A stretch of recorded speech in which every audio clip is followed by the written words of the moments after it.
less intro, so I'm just jumping straight into it. Today we're going to be discussing the 90-degree hold, aka the bentarmplanche. This is a real muggle pleaser, or just people that don't watch calisthenics or know calisthenics. If they see a 90-degree hold, they're normally very impressed by it, and I think it's a very achievable move, and that's something that you should be able to get within your first year of doing calisthenics. You don't even have to be able to hold a handstand before you can start training a 90-degree hold. Preferably you can, because that's going to help, and also a lot of people like the idea of being able to do a handstand and transitioning into the 90-degree hold. And the way you're going to train for a 90-degree hold is very similar to handstand push-ups, where there's a bunch of easier progressions you're going to work through that's going to build up your strength so that eventually it allows you to hold a 90-degree hold. So the first progression is regular push-ups.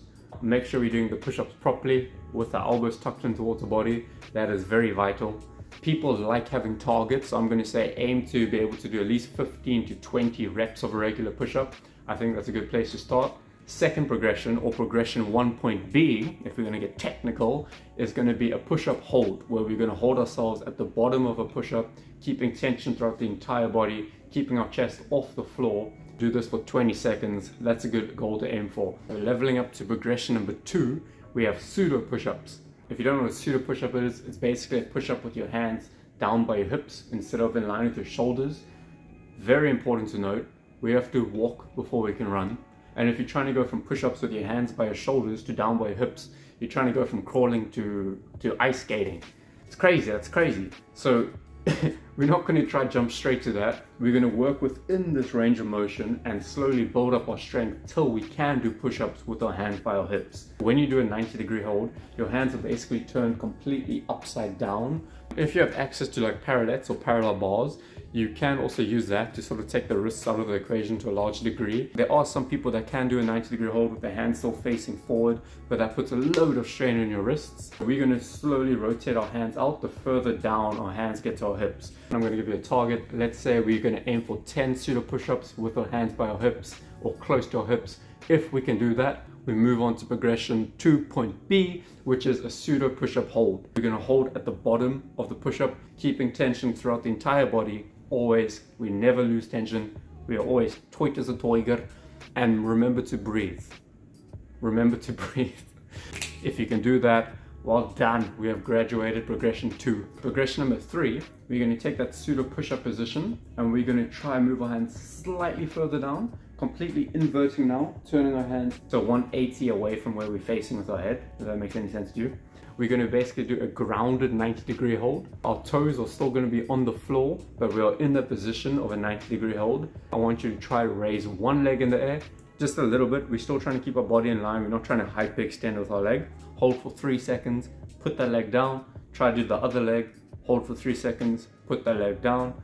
Oh, I completely forgot this. Very important, very important. 90-degree holds are also very intense on your biceps. It's not just your shoulders, it's not just the pushing muscles. Make sure you warm up your biceps as well.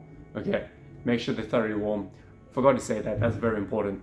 If you want to now, you can also do pulse reps. Lightly jump into the air with both feet and sort of slowly come back down, jump up, slowly come back down. Just touching the 90-degree hold position for like a split second and coming back. The next step from there now is basically you're going to be doing 90-degree holds, but you're manipulating your lever or the extension of your body to make it easier. The first one is basically a tucked 90-degree hold where you're elevating your heels and sort of pulling them in towards your bum. The second step from there, you can do one leg extended, one leg tucked. I don't like that at all though, so I would rather go straight for straddle where you're splitting your legs. So now you're doing a straddle 90-degree hold, and from there you can slowly bring the legs in until eventually your legs are straight together and you're doing a 90-degree hold. For people that sort of want to also learn how to go about going from a handstand into a 90-degree hold, there's a whole bunch of separate progressions I like that I think are very good for developing strength in that whole region between holding a handstand and the horizontal 90-degree hold. First one is just that advanced frog pose I've spoken about before, where you're keeping the abs nice and tight to keep your legs up off the floor and you're balancing on your hands. From there, we're going to slowly extend the body. Important to note, you don't have to be horizontal. You don't have to be straight upright. We're working within this whole 90-degree range of motion. From there, you're going to go into more of an advanced tuck where you start to extend your knees out a little bit. Take this quite slow, don't rush it. From there, we can go one leg fully extended while the other leg's tucked.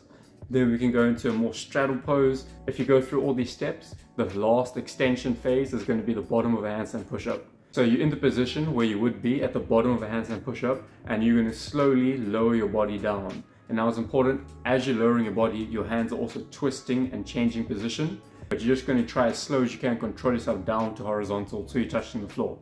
That's probably my favorite way that I actually built strength from going from a handstand to that, is just working on that negative, trying to control yourself as slow as possible. It also, like, you learn the balance aspect of working between that whole 90-degree range. Those are the progressions. The most important thing with all of them is to take your time.